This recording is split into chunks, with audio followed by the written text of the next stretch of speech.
Thank you for joining us. I'm Clara Benitez Cortez. We start with breaking news coming out of Gregory, where a gin fire has prompted evacuations. We now go to neighborhood news reporter Adam Beam, who is live in Gregory. Adam, what are you seeing out there? Good afternoon, everybody. We are currently out here in Gregory right now, where fire crews from across San Patricio County are still actively battling this blaze here, the mill fire, as it's being called right now, that has burned 40 acres. Here is the latest that we have so far. Currently, there is an evacuation order in place. Here are the areas that need to know that currently right now there is an evacuation order in place for avenues A, B, C, D, 4th, 5th, 6th, 7th, 8th, and 9th Streets, as well as North Gregory Street. The latest we have right now is that until an official shelter is opened, all evacuees should proceed to the Gregory Community Center at 310 Ayer Street in Gregory immediately. This is according to the San Patricio County Emergency Management Office. So again, if you are in these areas, evacuate to the Gregory Community Center at 310 Ayer Street. This fire is still burning. We still have no word yet on containment. However, we do know that this blaze and these winds are definitely contributing to the difficulty that first responders have, and we are going to continue to update neighbors as we know more. Adam, thank you. And let's bring in meteorologist Stephanie Lauber. Obviously, you warned us about these winds, as we see right here, very destructive in that fire. Yes, Clara, and unfortunately, it's not the only fire we've seen today. Thankfully, the others have been more easy to contain. But looking at the First Community Bank camera atop the USS Lexington, you can see the plume of smoke for how rapidly this fire has grown. And of course, as Adam just told us, emergency responders are doing the best that they can to try to keep this contained and keep folks safe. So please stay with us throughout this evening. We'll keep you updated on the latest. You can see here, though, it might feel nice and cool outside, but you're probably smelling smoke if you're downwind of this. Northwest winds are pushing all this smoke kind of in the direction of Portland out toward Ingleside. And you can see that smoke here is staying pretty low to the ground because we have high pressure. So unfortunately, that's going to send smoke and be a real nuisance, impacting air quality for nearby neighborhoods. It's the least of our worries. We want to keep everybody safe from this fire, but it's what happens when we have such dry conditions, dry vegetation, and very, very strong winds. So other fires that have brewed today, one up in Rockport that has since been contained, and also another fire being worked, the FM 628 fire near Kingsville. So we'll continue to keep you updated on what is now being called the Mill Fire, and have your local forecast in just a few. All right, Steph, thank you. Well, fire crews were also busy over in Rockport, like we just mentioned. A fire broke out this afternoon on Cape Valero Road around 1 p.m. We're told the fire scorched about 20 acres and was put out within 2 hours by the Rockport Volunteer Fire Department. Still no word on what caused it. I'm Tyrese Moon, your Northwest Neighborhood News reporter. A cold front has brought cooler weather and perfect conditions for wildfires. I spent the day speaking to a fire chief and residents about staying safe when a red flag warning is issued. Cooler temperatures Wednesday morning allowed residents like Dolly Brown to finally experience some fall weather. Now with the combination of cool weather plus some sun too, it's perfect. But with perfect conditions can come danger. Nueces County is under a red flag warning for wildfires. The winds we're pretty much used to. We're used to dealing with them. The dry grass we're used to dealing with. But when that humidity drops, it makes it very easy for fires to start, and then they also spread very fast. So fast, in fact, firefighters were sent to a brush fire near Highway 44 and County Road 61 during this Chris 6 News interview. Chief Michael Clack, the fire chief at Annaville, says many fires start from something as simple as yard work. Believe it or not, is mowing. We have had multiple fires this year started by lawnmowers where they just hit the right rock or something, and next thing you know, we got houses being threatened. The Coastal Bend is no stranger to wildfires. Earlier this year, flames in Sinton forced some residents to evacuate, something that still hits close to home. I guess it just makes me a little more mindful. My husband actually was in the mix with the last fire in Sinton and actually had to help bus people around, so it became a lot more personal for me. Fire officials say everyone has a role to play under these conditions when it comes to prevention. Chief Clack shares these simple tips to help you keep you and your neighbors safe. No open flame at all, and like I said, try not to mow today, and make sure if you are dragging trailers that you're keeping your chains up. The National Weather Service can end or extend a red flag warning at any time. One way to stay up to date on this one is to click on the christv.com/weather. On the Northwest side, I'm your neighborhood news reporter, Tyrese Boone, Chris 6 News. And Corpus Christi firefighters are investigating the cause of a fire on the south side this morning. It happened around 8 this morning on the corner of Vakey Street and Staples. The fire department tells us 5 people were in the home at the time, but fortunately no one was hurt. Still no word on what started it all, but the fire chief on the scene tells us with the colder temperatures, they're expecting to get more house fire calls. And Corpus Christi says it needs 60 million gallons of new water a day before November 2026, or the city could face a level 1 water emergency. City leaders say the city, well, they can get there, but only if every project stays on schedule. Right now, the city's emergency wells are producing about 11 million gallons a day, with another 17 million expected by next year. But that water is brackish, meaning it's saltier than normal and only meant as a temporary fix. The Evangeline project could add up to 24 million gallons a day, but it's still waiting on key permits. And well, what about desalination? Still years away, with the Harbor Island project projected to deliver 50 million gallons a day, but not until 2029. Councilman Eric Cantu says the city's numbers add up, but the margin for error is razor thin. He says past leaders bet everything on Inner Harbor desalination, leaving this council to catch up fast. It's lack of leadership. And now this council has to make tough decisions. And I don't think it's fair. But we're going to do it. We have to. We got to protect the public. Cantu says the city can't afford delays, with just over a year left to secure new water before stricter emergency measures could take effect. And a passerby made a startling discovery along the bayfront this morning. A dead adult bottlenose dolphin was spotted near the city seawall in the area of the federal courthouse, according to the Texas Marine Mammal Stranding Network. It's not uncommon to find stranded dolphins this time of the year. Stranding season runs from fall to early spring. About 150 stranded mammals are reported each year. It's not known what caused the death of the dolphin, but there were no visible injuries on it. If you spot a stranded animal, call the Stranded Mammal Hotline at 1-800-9-MAMMAL. That's 1-800-962-6625. If you're thinking of early voting for the upcoming election, you don't have much time left. The early voting period ends on Friday. Early voting began on October 20th here in Nueces County. Just over 6,000 people have taken part in early voting. That's about 3% of registered voters in Nueces County. If you miss out on early voting, you'll get another chance on Election Day, Tuesday, November 4th. Want to know what's on the ballot? Well, scan this QR code on your screen and find the election guide on our website, christv.com. I'm Tony Jaramillo, your neighborhood news reporter in Flower Bluff. Early voting is underway across the state. Here in Nueces County, some voters are spotting a mistake. Some of the proposed amendments to the state's constitution are out of order. So I voted on Tuesday or Wednesday of last week. So when I got into the system, someone had already texted me. I already got one text and it said, hey, are the amendments in order? And I was like, let me go vote. I'll find out right now. Connor Rice is involved in politics locally and tells me when he voted, he noticed just that. The amendments were out of order. So it went from 13 to 15 to 14 to 16. And I was like, that's not normal. In a statement, Kara Sands, the Nueces County clerk, says in part, Propositions 14 and 15 are out of numerical order. However, they are the correct proposition language and your vote will be counted and tabulated accurately. Rice says to him, this misorder poses several problems. I specifically think about our seniors. You know, I've been talking to a lot of seniors in our community who, for many on both sides of the political aisle, you know, they have memorized, I'm going to vote yes on 2 amendments or 3 amendments. You know, I have an order I'm going to memorize. He also argues, in my opinion, I think we're deceiving our voters by not following numbers, which everyone knows, you know, you learn in first grade numbers should go in order.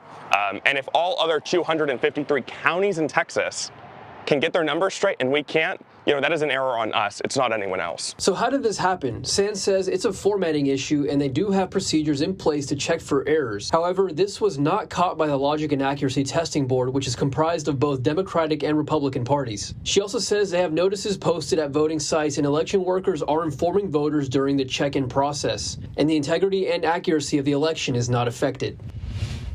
The Secretary of State's office, which is in charge of statewide elections, tells us the ballot mistake only happened in Nueces County. In Flower Bluff, I'm your neighborhood news reporter, Tony Jaramillo, Chris 6 News. All right, Tony, thank you. Well, the Federal Reserve has now lowered interest rates for the second time this year. The cut is by a quarter point, similar to the other cut earlier this fall. Economists say the decrease is needed to bolster a struggling job market. Fed officials are making these decisions without the benefit of federal economic data because of the ongoing government shutdown. This is the first time since the 1930s that they are setting policy without access to a full month of employment data. Well, a classic Alice burger joint is opening soon in Corpus Christi. We'll share those details with you when we come back. You're watching Chris 6, part of the Scripps News Group.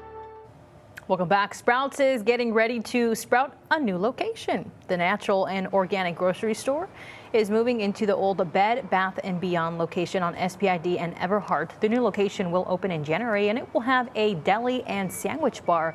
A closing date for the location at the Gulfway Shopping Center on Airline and SPID hasn't been set yet. We asked a spokesperson for Sprouts what's going to happen to the store employees. They tell us all team members in good standing will be offered the opportunity to move to the new store.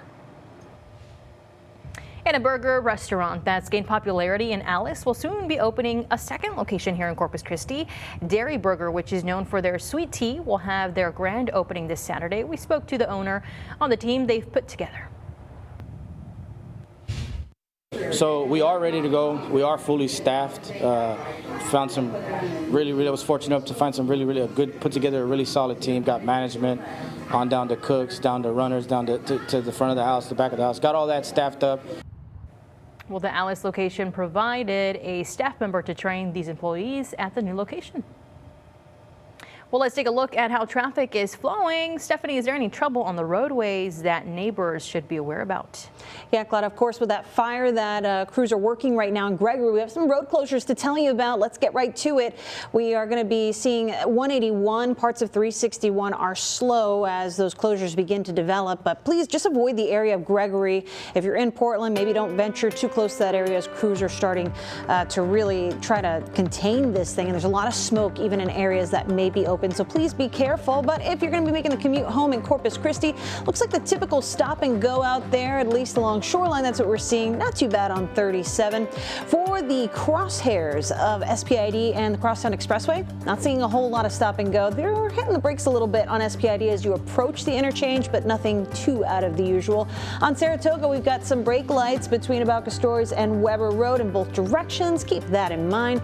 Zooming in closer on the typical trouble spots. Of course, Weber is going to be a busy one, and so is Staples, pretty much from Hamlin Middle School all the way down to Saratoga. So as you head out, make sure you stay safe and you drive safe. I'll have more on your forecast when we come back.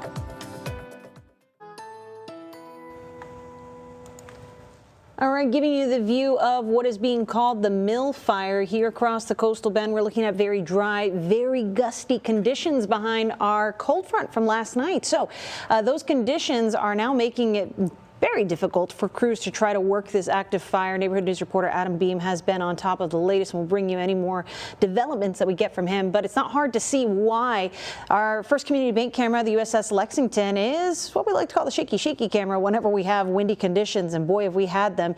Here's a look at some of the strongest wind gusts we've had today behind last night's cold front. Have the view for yourself. We've got some strong winds reported at NAS Corpus Christi. Of course, where we have water, we have more of an issue out that way. So we're going to show you now those peak wind gusts from today across the coastal bend that are making firefighting very difficult out there for crews. So we'll take you now to the weather graphics and show you what is happening out this way. Looks like we might be having trouble pulling those up, right? Okay, here we go. We got them. So 52-mile-per-hour wind gusts out at NAS Corpus Christi. Most other places near or above 40 miles per hour for those strong winds and very, very dry conditions. We've been telling you about the dew point temperature. Helps us understand how much water is in the air around us. Look at the drop just in 24 hours. Our dew point temperature has fallen about 50 degrees for especially the coastal locations. Inland locations, you were a bit drier yesterday anyway, so there isn't quite as drastic of a situation there. But yeah, we are very dry across the coastal bend. 8. That is the dew point in Beeville right now. So we have very, very dry conditions across the coastal bend. Relative humidities, teens, single digits. So yeah, it's pretty bone dry out there, and so is our vegetation, which brings that fire danger to the picture. But at least it feels nice outside, so any outdoor activities, aside from the smell of smoke out there, has been pretty cooperative today. But these strong winds will die down. It's just not going to be for another couple of hours. Temperatures across the coastal bend feeling good in those low to middle 70s across the board. And as we head past sunset, notice we are going to have those temperatures dropping pretty quickly. And with the winds, it's going to feel quite chilly out there. Sustained winds still around 20 to 30 miles per hour. At times, we still have those gusts up around 40 miles per hour. So heading into the overnight, dry conditions continue. Relative humidity tends to increase overnight. It's only going to get to around 35–40% relative humidity. Very, very dry conditions even leading into Thursday. So please be careful out there. Winds will start to relax as we head overnight. We still have a wind advisory in effect until 7 o'clock tonight for those strong wind gusts in the coastal counties of the coastal bend. Red flag warning, though, or fire weather warning, that is still in effect tonight for all of the coastal bend through 7 p.m. We may see other additional fire alerts issued for tomorrow. Even though the winds will come down, we're still going to be bone dry. Relative humidity doesn't really rebound until maybe heading into Saturday, our next best chance of rain. Those fire weather ingredients: gusty winds, low humidity, and dry vegetation, which again, though humidity will be on the rise heading into the weekend, we are still looking at very low values. So please be careful with whatever activities you have planned. We're expecting another cold front to come through over the weekend, hopefully to bring us a little rainfall out ahead of it. Not a whole lot, but something helps. Nice weather will carry us into November.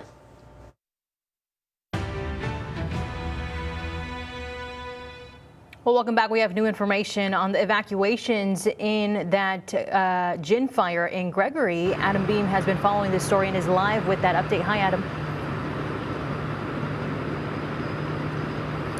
All right, so from the last time we spoke with you folks, there has been even more updates regarding this fire, a true testament to just how unpredictable it is. What we know, the latest we have right now, is that the evacuation point for those in the affected areas has changed. I repeat, the temporary evacuation point is no longer the Gregory Community Center. It has now been moved to the Portland Community Center. Again, the temporary evacuation point for those in the affected evacuation areas is now the Portland Community Center, located at 2000 Billy G. Webb Drive in Portland. I'm going to say that address one more time just for those who might have missed it. And again, it is 2000 Billy G. Webb Drive. It is the Portland Community Center in Texas. This is coming from the City of Gregory's official Facebook page. They have changed from Gregory City Hall. Again, we still have no word yet on the containment of this fire. There has been no update. The latest we have still is that 40 acres have burned, and these fire crews are still actively working to put out this fire. We have fire crews from Sinton, from Ingleside, from Taft, all across San Patricio County working on this fire that has just continued to burn for hours now. And from what we see and from the latest information we have, it still seems like there's no end in sight, but we are hoping that they are able to continue combating this fire, and hopefully they are able to put it out before any more areas are affected. Again, we have the latest information for you, not only on air, but online as well at christv.com, where you can find the areas that need to evacuate and the latest information from both emergency and city officials. But that is the latest that we have from you right now here in Gregory. We're going to stay out here and continue to monitor the situation as we learn more. Adam, thank you. Well, how many states rhyme? Will Dr. Seuss, known for his children's books with his unique writing style, have an unreleased book published next year? We'll share how this book on the 50 states was found next. You're watching Chris 6, part of the Scripps News Group. A newly found Dr. Seuss book will be published next year. It will be titled Sing the 50 United States, and will have Cat in the Hat and his two helpers teaching readers the names of every state. We'll find a look with Stephanie on those conditions. Yeah, well, here in Texas, we are entering a dry season, and after a cold one cold front with very strong winds. It's not surprising for the situation we've got out in Gregory. So we'll continue to keep you updated on the latest. Here's our view from the First Community Bank Skycam. You can see it's cool out there, feeling comfortable. But if you're in Portland or Ingleside, even Corpus Christi, smelling that smoke, we have those strong winds carrying the plume of smoke this way. So you might be smelling that. Northwest winds 24 miles per hour, gusting higher at times. So we'll continue to track the latest. Red flag warning still in effect through tonight, Gletta. Yes, very important. And just like we mentioned, that evacuation center now moving over to Portland. So very, very important information there. Stay with us. We have more information on that fire at 6 o'clock. Good night.